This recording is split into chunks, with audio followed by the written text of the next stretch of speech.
شروع اللہ کے نام سے جو بڑا مہربان نہایت رحم والا ہے۔ کچھ دن پہلے ایک خاتون سے دوپہر کو ملاقات ہوئی جو جسم فروش تھی۔ رات کو چونکہ وہ روزی کمانے میں مصروف ہوتی ہیں، اس وجہ سے دن میں ملاقات کرنی پڑی۔ ویسے بھی ایک مسلمان کو یہ زیب نہیں دیتا کہ وہ کسی کو روزی کمانے کے وقت اس کو مشکل میں ڈالے۔ انہوں نے بہت عزت کے ساتھ ڈرائنگ روم میں بٹھایا، خاطر مدارت کی۔ ان کا حال پوچھنے کے بعد میں نے سوال کیا کہ آپ اس بے لذت کام میں کیسے پھنس گئی؟ ایک لمحے کے لیے اس کے چہرے پر اداسی چھلکی، پھر مسکرا کر بولی کہ عشق ہو گیا تھا اور محبت میں اندھی ہو کر گھر سے بھاگ نکلی۔ کچھ دن محبوب نے چار دیواری میں میری چادر اتار کر دل و جان سے محبت کی، اور اس کے بعد نہ سر ڈھانپنے کو دیوار رہی نہ چادر رہی۔ جب واپسی کا سفر کرنے کا سوچا تو خیال آیا کہ بھاگنے کا فیصلہ تو میرا تھا۔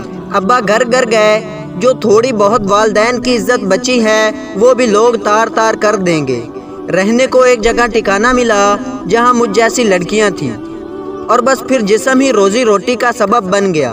سوال کیا کہ والدین تو معاف کر ہی دیتے ہیں اور ان کا دل نرم ہوتا ہے، تو ایک بار چلی جاتی تو مسکرا کر بولی معاف تو اللہ بھی کر دیتا ہے، لیکن لوگ معاف نہیں کرتے۔ عورت کا منہ کالا ہو جائے تو پھر یہ دنیا والے کبھی گورا ہونے نہیں دیتے، مرتے دم تک کالا ہی رہتا ہے۔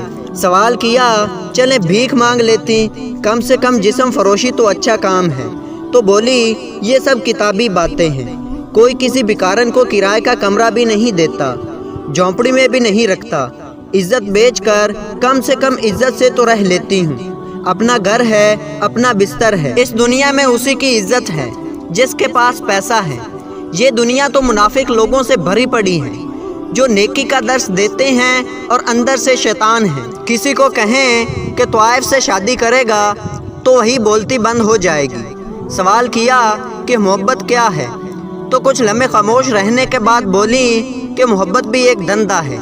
مرد اپنی رقم انویسٹ کرتا ہے اور پھر محبوب کے جسم سے کھیل کر سود سمیت واپس لیتا ہے۔ اب وہ عورت اپنے محبوب کے رحم و کرم پر ہوتی ہے، مرضی ہے شادی کر لے اور مرضی ہے چھوڑ دے۔